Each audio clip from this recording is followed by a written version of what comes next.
I saw you got me into your replies last night. We'll talk about the Guardians are dying, so I mean we can talk about them anytime. I was definitely we're in sports hospice with them right now. I was definitely drawing them in last night. I was like, you know what? A lot of people are trying to have these big, bold. We don't want you, LeBron. Cleveland is not a LeBron town anymore. I love what you did. And so it was just kind of easy to put that bait on there. I noticed a lot of people who call him LeBoob were also calling you some very vile words. Oh, were they? I actually didn't see many. Because I woke up, I go, what did he do? I saw a lot of them at first. And when they started coming in, I'm like, all right, I'm going to make a mental note of that one. That's a bad argument. Okay, that's a terrible argument. You're just a racist. I'm just going one by one. It's the internet. Yeah, you're going to find that anywhere. And I'm just going one by one. And you got to remember, here's the thing that maybe people just don't have the attention span, or we've been doing this too long now. They don't realize how often we've been on the other side of it, where we've been accused of being LeBron haters. So I guess if you do this just long enough, any day, you're gonna show up on either end of it. Like, obviously, the first time LeBron left, I probably hated him more than anybody in my life. And it was so ridiculous. Like, it absolutely controlled my emotions and was the most important. I remember I'm a single guy in Syracuse, New York. When he left the first time, that was all I had. It wasn't like the football team was good. I think Eric Mangini was it was so long ago. Nothing was going well. Nothing was going well. I think even the Indians were kind of irrelevant at that time. When he left that first time, I was just like, what do I have? What do I have left in my life? I'm living in some foreign town that I don't really want to be in anymore. I got nothing. My team was on national television every game, and now I got nothing. So you can understand. I hated him with every fiber of my being. Then he comes back, and it was the most immediate forgiveness of all time. As devastating as him leaving, I was like, who cares? He's back. We're going to win championships. It's not one. We're going to win many. And then he left the second time, and I'm like, yeah, it kind of seemed like the roadmap was here. He was going to try to go to LA and do the LA stuff and take his status to billionaire status. He did it on like a Sunday at 7:00, and then you and I did the Monday morning show afterwards. It was weird. It was very weird to talk about because he had done it. But he had come through on his promise to win a championship. And there were a lot of fans. I remember at the time, I think that in the years 2018 at the time. So I think like some people, they were just kind of like, but now that he doesn't play for the Cavs, he didn't play for the Cavs anymore. Like the gloves came off with some folks. And we've had some wild calls about LeBron ever since. I mean, that's a long time ago now. But I was one of the guys, and I've been a fan of LeBron. I am a fan of LeBron.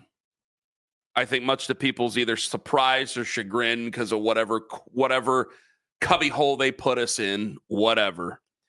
I'm a big fan of LeBron. And I've always been, though, as a fan of LeBron ever since he left, like, you know what? It's time. It's ended, and it's time we all move on. It's time we all just go on to a different level. But on Monday, was it Monday we got into it a little bit? Or was it last week? I think last week. Okay, because he put some on Instagram, and he's wearing a welcome home hat. And everything LeBron does has some sort of weird mystic meaning. I mean, I think the guy learned about the Bilderberg group when he was a kid, and ever since then, everything has to have some weird meaning, and everything is. He might have saw Eyes Wide Shut and decided that everything has some weird ulterior motive. And he always wants to drive attention. Yes. Like he's like, I'm still really good at basketball. Yes. You should be talking about me. And I know he's golfing at where Portage Lakes. People said, you reminded me. I did not even remember we had once been there. We did a whole show there. We did a show with Jimmy there at Portage Lakes, which it was very nice. Mm-hmm. Very nice. And I'm going, wasn't that on the east side or something? I go, no, that was Portage Lakes. You were right. We went there. And so he's golfing, allegedly. He's golfing at the Portage Lakes yesterday. It's weird because I was golfing yesterday. I'll tell you more about that later on. And, I was walking around the course. He's golfing. He's wearing a welcome home hat. People are drawing umpteen conclusions. This is the same day that LA goes out and gets DeAndre Ayton, however you want to say it, which is not necessarily a winning move. Would you say? Is it a winning move to you? They are not built like a contender whatsoever. Yeah, despite the fact they have Luka. I mean, DeAndre Ayton has seemed to be interested in anything else but basketball over these last how many years. But they got Luka, you're right. And you did it. You went and you got the trash can and you got the great big mallet and you started banging it around, walking around, and you got everybody out of their house to come take a look at you and give you the responses. While I have been a person who said it's time to move on, okay, but 2 straight bounces in the second round and really 3 years of coming up shorter than what you thought you were going to be has taken its toll on me. And I also look at where the future is. I think we have 2 more years of this left. Yeah, this whole, and I saw your responses. I'll let you bring up the responses, and you can go ahead and read them off if you want to. And you can read them off, and I'll let you go first, and I'll give my thought on some of the responses that you had out there. Twitter reactions brought to you by Scheibin Jewelers, Cleveland's premier jewelry store. That's 6'11" and 16 seconds for those scoring at home. What do you got over there to the people who say they do not want LeBron back, that you can read on the air? Some were absolutely cussing you out and all the other stuff. The first thing is, I don't think people understand how good he still is.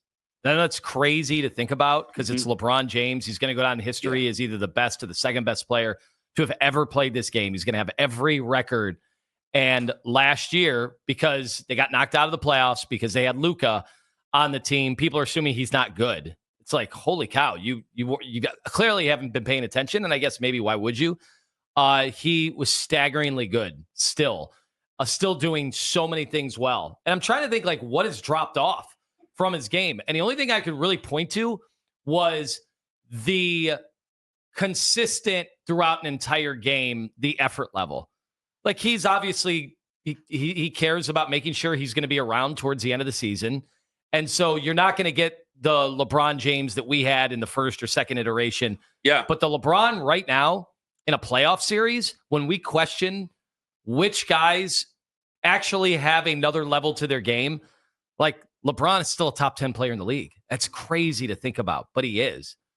So that's the first thing. The second thing that kept coming up, and I was just so shocked when I kept seeing this as a response, which is, you want to blow up the future of the Cavaliers? Somebody said they had a 5-year window with all these guys. No. You want to blow that up for 1 year of LeBron? And I'm like, what planet are you living on that you think any team has a 5-year window in today's game? The Boston Celtics just evaporated overnight because of one injury and because of the cap. You don't have 5 years. You're lucky to have a year with your current setup in this league.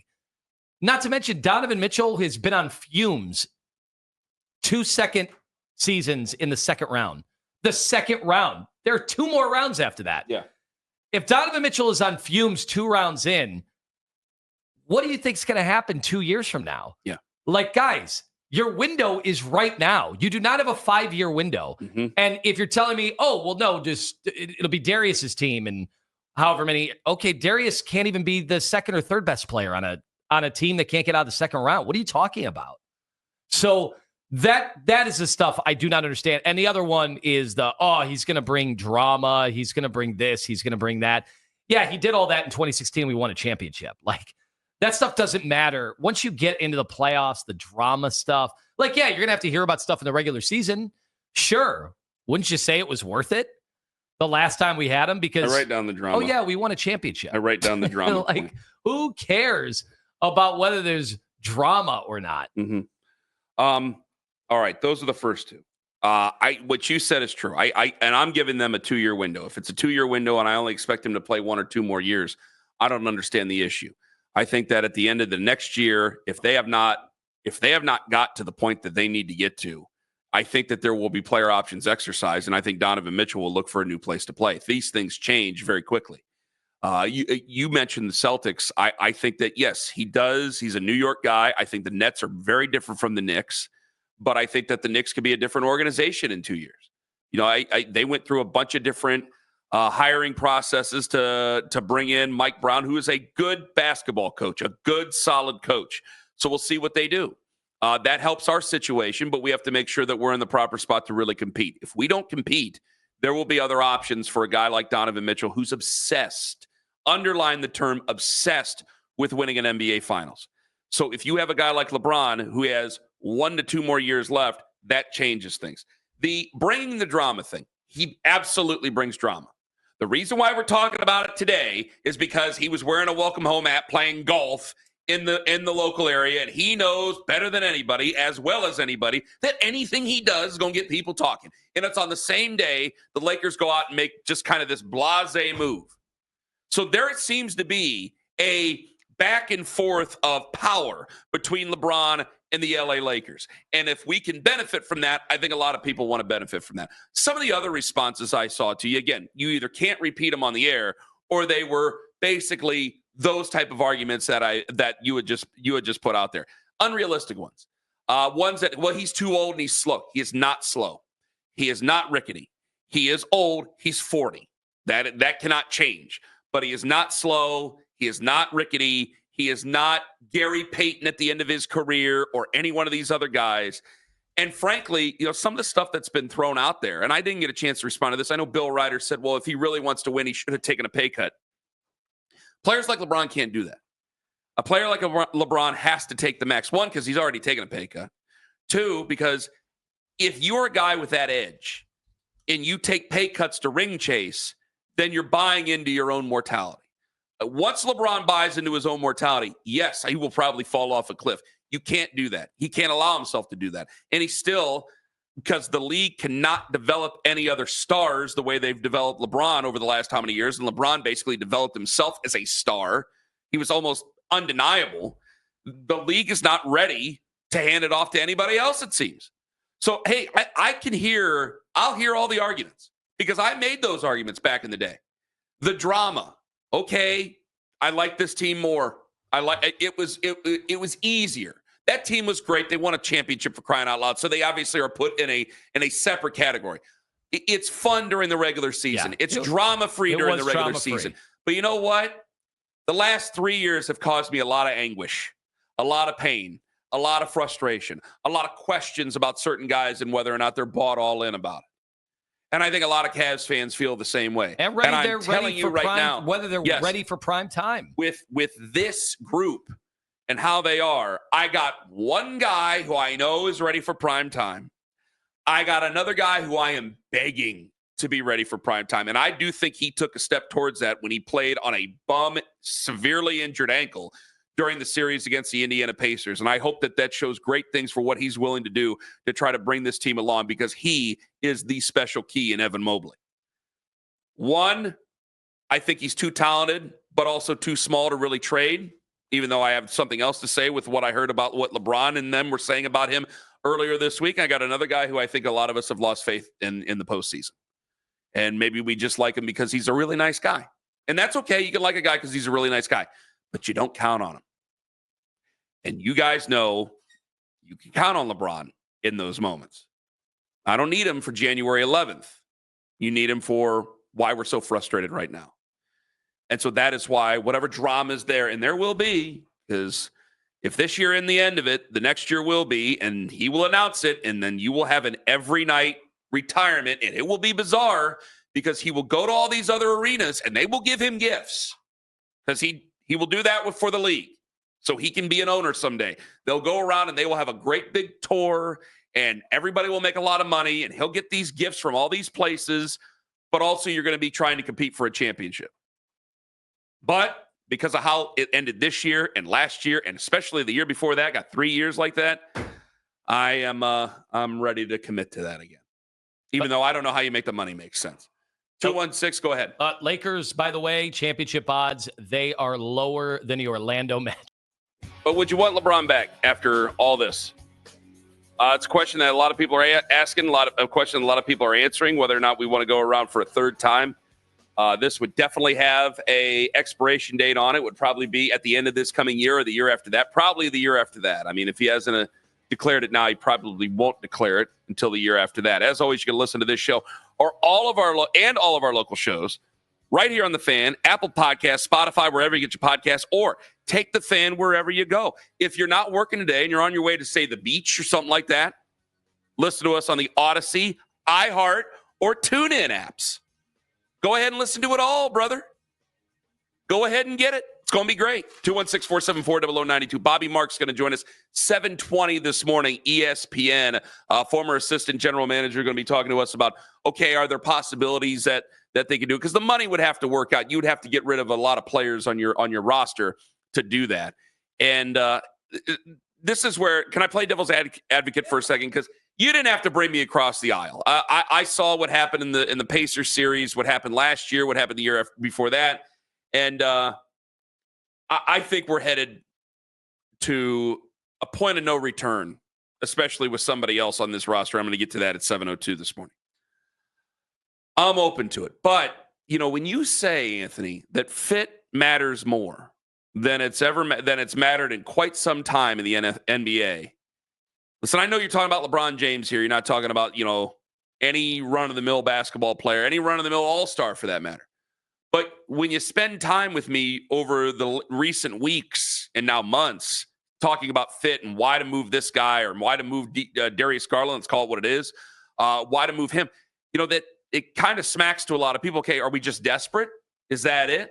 Because it is LeBron, I understand that. But if I lose Hunter and I lose Jarrett Allen and I lose Darius Garland, well, then there's a lot more that I have to put on LeBron, and I am looking for fit. And plus, I've just brought in guys that I don't know if they're really going to be able to play for us this year. In Larry Nance Jr. as well as Come on. Ball.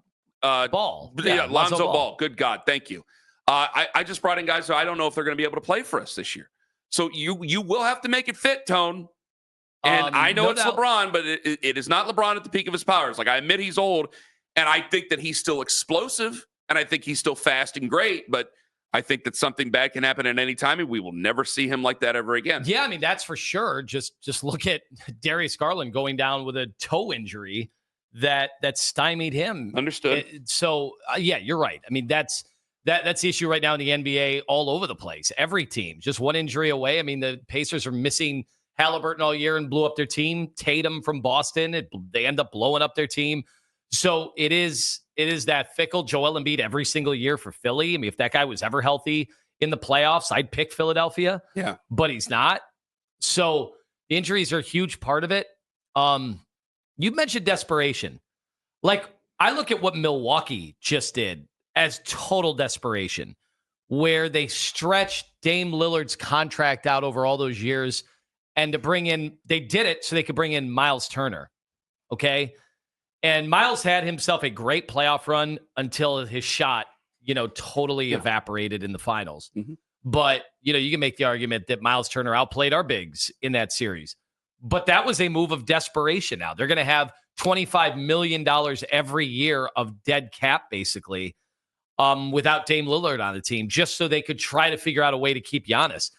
Think about what our act of desperation is. Our act of desperation is bringing in maybe the best basketball player that ever lived, who I'm looking at, man, not just his numbers, just his game. Again, devil's there hasn't advocate. been a lot of drop-off there. It's not even devil's advocate. I just want to make sure we all know what we're getting into here.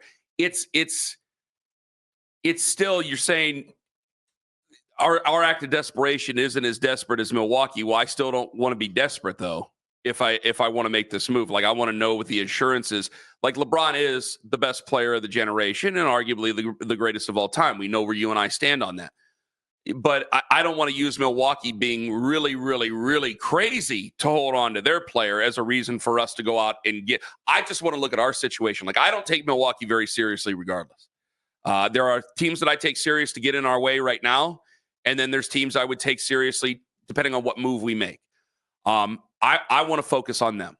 So I want to look at the Cavs, and my reasoning for it is, guys, look at the last 3 years. You know damn well it would not go that way over the last 3 years. And I understand people keep giving us Minnesota and what happened in the first round there, because there were a lot of people who were saying that this Laker team was going to go to the NBA Finals, and they look silly. And they're on different networks, and they get paid a hell of a lot of money to do it. They had Luka, who had just been to the NBA Finals, and they had LeBron. Now Luka is a transcendent basketball player in so many ways, as long as he takes himself seriously. I think Donovan, I think Evan, I think LeBron, with that cast around them, I don't know who stands in their way in the East. You may get back to the NBA Finals, and it could be Oklahoma City again. It could be. You can go to the NBA Finals. It might be Minnesota again, some way. But I think that if you put this team in the East with these three guys, the East is yours. It's your conference, and we are going right back to those 4 years of checking our watches and checking the calendar and when we go to the NBA Finals again, at least for this year. And I would expect the 2026-27 season. So I hear everything you're saying, but the taking them seriously part, do you think the other teams in the Eastern Conference, do you think they take us more seriously with they take Darius us more seriously with LeBron and Jared Allen, or with LeBron? With LeBron. With LeBron. What would you do if you were in New York, if you were in Atlanta? Because I think Atlanta has now stepped up. If you're in Orlando, would you rather see the Cavs with Darius, Jared Allen, DeAndre Hunter, or Max? You know the answer. Or would it be LeBron? You would rather see him with the first part. I not don't with think LeBron. they take us seriously. We had just yesterday, we had played audio from Zach Lowe, who's like, yeah, I picked the Cavs. Cavs are the best team in the East. He goes, but is anybody scared of the Cavs? Like, he's like, no, nobody's scared of the Cavs. They've been a no-show in the playoffs for four consecutive years. They have the thought that you can push us around.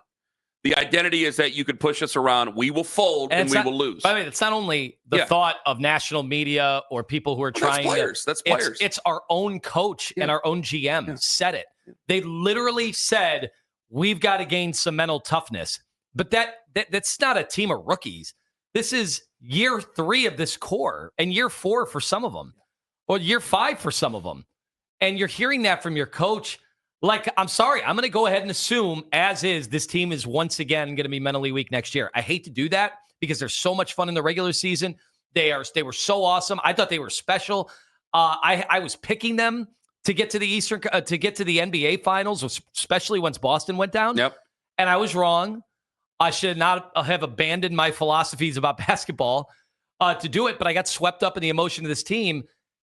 I'm probably not going to be there next year. When they win 64 games, you can't help but question yourself about what you've thought. There was plenty of regular season, quote unquote, evidence to think something different by the time the postseason came around. Yeah, so that's all I'm saying is I've just seen that team, and I don't know what would make me think differently a year from now. They're not going to have a better regular season. I mean, to me, they've already gotten worse as a regular season team because Ty Jerome was just insanely good last year. Here comes Darius in Cleveland. You're first up on the Fan. Hello. Oh, my gosh. Are y'all crazy? What's wrong? Why would you bring him back here? Or wouldn't I? He has nothing to give. He's not going to defend nothing. He's going to regulate everybody to be a spot-up shooter. He's going to drive and kick. That's not what he did last year. You didn't watch Darius. You didn't watch the Lakers. That's not what he did at all. He didn't have the ball in his hands the entire time. And you're talking about the playoffs and the Cavs. He hasn't been good in the playoffs. He's disappeared every game. He fizzles out. The guy's on a decline. Let him rock LA. Do not bring him back here with him and that stupid podcast. No, we don't need that drama, that fizzle trouble. out at 38, 10-4 against Minnesota in a game last year in the playoffs. Yeah, that's an interesting fizzle. You realize Darius Garland has never scored more than 15 points in a second round. Hold on, Darius. Darius, you talked, and now you're going to listen. You realize Darius Garland, you want to talk about fizzling out. Who's fizzled out more than Darius Garland in the playoffs? He's never scored more than 15 points in a second round. He was injured last year. The Lakers hadn't got the first one the last 2 years. And the year before, would you refresh my memory? The year before, he still was in the first round losing. No. We're talking about Darius Garland. Your name's Darius, and we're talking about Darius. You're talking about Darius Garland? Yes. Yeah. So we're comparing Darius Garland and LeBron. That's what you're trying to compare now? By the way, the year before. Why would you not make that comparison? Yeah, that's what the trade would be involved. That's the trade. LeBron is supposed to be this transcending player that y'all make him out to be. Darius. Oh, LeBron. You know you ain't right. You know you ain't right with this. The fizzling out. You're wrong. By the way, Darius, the fizzling out LeBron had the year before when you said he also fizzled out. He averaged 28, 9, and 7 against the Denver Nuggets. He did not fizzle out. Darius. That was not a fizzling out. He got swept. Yeah. You have other players. You have other players on a basketball team. There he is. Okay, Luka. So Luka sucks too now? Luka sucks? You're calling these numbers out. Which conference?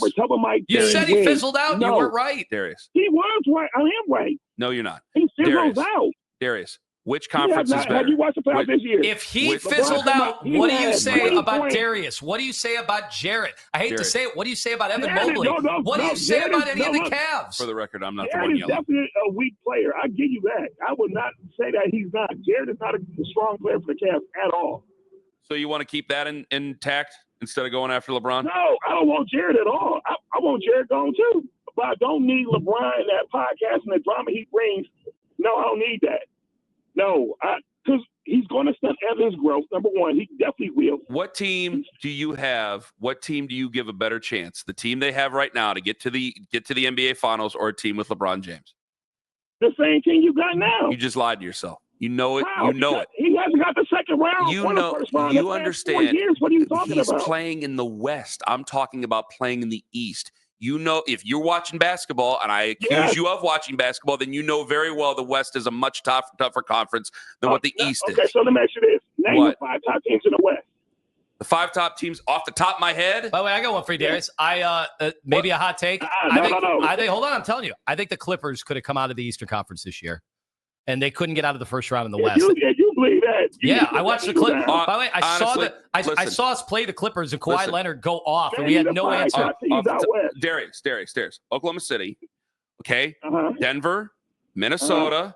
I would put the Rockets in there, certainly, Well, they and just got definitely Kevin after Durant. that. I Yeah. mean, they just got Kevin Durant. And yes, I'm going to put the Clippers in there. Yeah, I'm going to put the top Okay, 5 in now- there. Now name the top 5 to the East. The Cavs, Orlando. Orlando. Maybe with Atlanta. LeBron James, Darius. Don't bring them. Thank you for the call. You really don't like his podcast that much? He had Kevin Durant on the other day. It will get dramatic with that podcast if they go on like a losing streak or something like that. I cannot get over. Does he do it during the regular season? I think he kind of. You know what? I don't know if he does it during the regular season. because Steve Nash joined forces. How about Steve Nash, who was a small point guard, right? Steve Nash and Kevin Durant sitting there criticizing, basically saying, Darius Garland's not good enough because he's slight and everything. And I'm thinking, who is LeBron James' best friend? Oh, yeah, Rich Paul. Who is one of his clients? That had to be very awkward. I'm gonna say that. I'm gonna leave it here with my thought and why you've brought me across the aisle. Not just because they lost the Pacers in such a horrific fashion. He's saying he's going to stunt the growth of Evan. I heard that while you guys were arguing with each other. I heard it. We've been begging Evan, and I think he took a step this year. He played injured. He played with a serious ankle injury. He played injured. He knew his team needed him. We've been stepping up and asking him to be more dominant. We've been begging him to be more dominant. Who's going to bring that dominance out of him? The icon of icons is coming back here to try to win another championship. Is it going to be MFing him in practice to try to get him going? You know damn well what's going to happen. Listen, I understand it, but it's not this deal with the devil that we make it out to be. It will be dramatic. We will have things to talk about from podcasts and things like that. But it ain't going to end in the second round. It just won't.